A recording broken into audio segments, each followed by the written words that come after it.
Nah, sekarang kita lanjut ke transaksi perubahan kepemilikan berikutnya yang bakal mempengaruhi kepemilikan kita tapi tidak menghilangkan kendali. Jadi kepemilikan kita itu bisa naik bisa turun kan. Kalau naik berarti kita beli, kalau turun berarti kita menjual. Nah, tapi tidak mengalami kehilangan kendali. Artinya apa? Artinya transaksi jual beli kepemilikan kita itu nanti tetap di atas 50%. Jadi kita tetap bisa memegang kendali. Nah, kuncinya di sini itu adalah perbandingan antara nilai perusahaan di tanggal transaksi dengan cost-nya. Jadi cost-nya kan biasanya langsung diketahui di sana kan. Dia ngejual berapa atau ngebeli berapa. Nah, yang perlu jadi PR ini adalah nilai perusahaan. Dimana biasanya nilai perusahaan ini itu tersirat di soalnya, jadi kita harus cari sendiri. Kayak teman-teman tahu kan, nilai perusahaan itu biasanya dipengaruhi sama net income, dividen dan sebagainya. Nah, selisih antara nilai perusahaan dan cost yang diberikan di tanggal transaksi ini nanti akan langsung masuk ke additional paid in capital. Kenapa masuk ke sini? Karena sifatnya ini masih di atas 50%. Nanti kalau dia transaksi yang sampai mempengaruhi kendali, itu nanti beda lagi kasusnya, jurnalnya beda lagi. Tapi intinya tetap sama aja, selisih antara nilai perusahaan dengan cost-nya. Kita mulai dari transaksi penjualan dulu. Kalau kita transaksi penjualan berarti kan kepemilikan kita berkurang ya, karena kita ngejual nilai perusahaan kita, persentase kepemilikan kita itu mau dijual. Berarti langkah pertama itu kita harus cari tahu dulu nilai perusahaan kita itu yang mau dijual itu berapa. Kita tuh mau jual berapa sih, book value-nya itu berapa gitu. Caranya gimana? Caranya berarti kita harus cari net asset tanggal penjualan dikali dengan persentase saham yang mau dijual. Nah, net asset tanggal penjualan ini nih yang dipengaruhi sama net income, dividen dan sebagainya. Baru dikali sama persentase yang mau dijual berapa, 10% atau 20% kayak gitu. Baru habis itu kita mencari additional paid in capital. Caranya mengurangi nilai yang kita temuin di nomor 1 dengan cost-nya. Cost ketika penjualan itu terjadi. Nah, nanti jurnalnya berarti kan kita memperoleh cash di debit, investment in kita berkurang di kredit. Nah, selisihnya itu bisa masuk ke add paid in capital, baik di debit ataupun di kredit. Nah, jadi format jurnalnya kayak gini ya untuk yang penjualan. Jadi kan kita nerima cash di debit dan investment in kita berkurang di kredit. Kita langsung masuk ke contoh soal terkait dengan penjualan ya.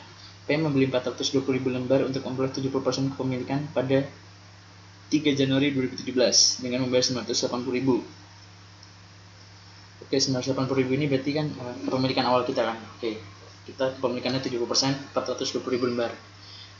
Terdiri dari saham biasa 1,2 juta dan saldo laba 200.000. Berarti total net asset ketika pembelian awal itu 1,4 juta ya. Terus nilai par saham 2000. Tanggal 31 Desember harga pasar saham beredar 2.400, naik nih. Terus selama 2017 S melaporkan net income sebesar 120.000 dan dividen 50.000. Oke. Buat jurnal di buku P, bila P menjual 100.000 lembar saham yang dimiliki pada harga pasar. Nah, berarti kan di sini itu langkah pertama apa tadi kita dari sebelumnya? Berarti kan kita harus cari tahu dulu nilai perusahaan yang mau dijual. Oke, kita cari dulu nilai perusahaannya. Caranya gimana? Caranya kita cari perubahan net asetnya dari tanggal 3 Januari sampai tanggal 31 Desember. Nah, berarti kan kita tinggal nambahin 1.200.000 tambah 200 itu net aset awal. Net aset awal ditambah dengan net income 120.000 dikurangi sama 50.000 dividennya. Nah, udah nih nilai perusahaan net aset kita ketika tanggal penjualan itu berarti berapa tuh? 1.470.000 ya. Nah, baru nanti dikali sama persentase saham yang mau dijual. Kan saham yang beredar itu kan ada 600.000 ya. Dapat dari mana? 600.000 dapat dari, kalau 70% aja 420.000 berarti kan 100% itu berapa? Berarti kan tinggal 420.000 dikali sama 100 per 70 dapatnya 600.000. Nah, dia itu mau menjual 100.000 lembar saham yang dimiliki pada harga pasar, berarti dikali sama 100.000 per 600.000. Karena ini kan yang yang net aset awal itu kan net aset keseluruhan kan, net aset total. Jadi persentase yang dikali itu juga harus pernya itu per saham total, bukan saham yang 420.000 aja. Nah, jadi ntar kalau dikali itu hasilnya nilai perusahaannya 245.000 yang mau dijual ya, yang mau dijual segitu. Terus habis itu kita cari additional PIC nya. Caranya gimana? Caranya nilai perusahaan yang mau dijual tadi 245.000 kita kurangi sama 2.400 dikali sama 100.000 atau 240.000 jadinya. Berarti nanti dapat additional paid in capital goceng. Di sisi mana kira-kira? Nah, kita kan tadi menerima cash-nya itu 240.000, berarti cashnya di debit 240.000, sedangkan investment Ines kita itu berkurang sebesar 245.000. Nah berarti kan yang lebih rendah di sisi debit, otomatis additional paid in capitalnya di sisi debit, jadinya jurnalnya kayak gini. Jadi itu untuk transaksi yang penjualan.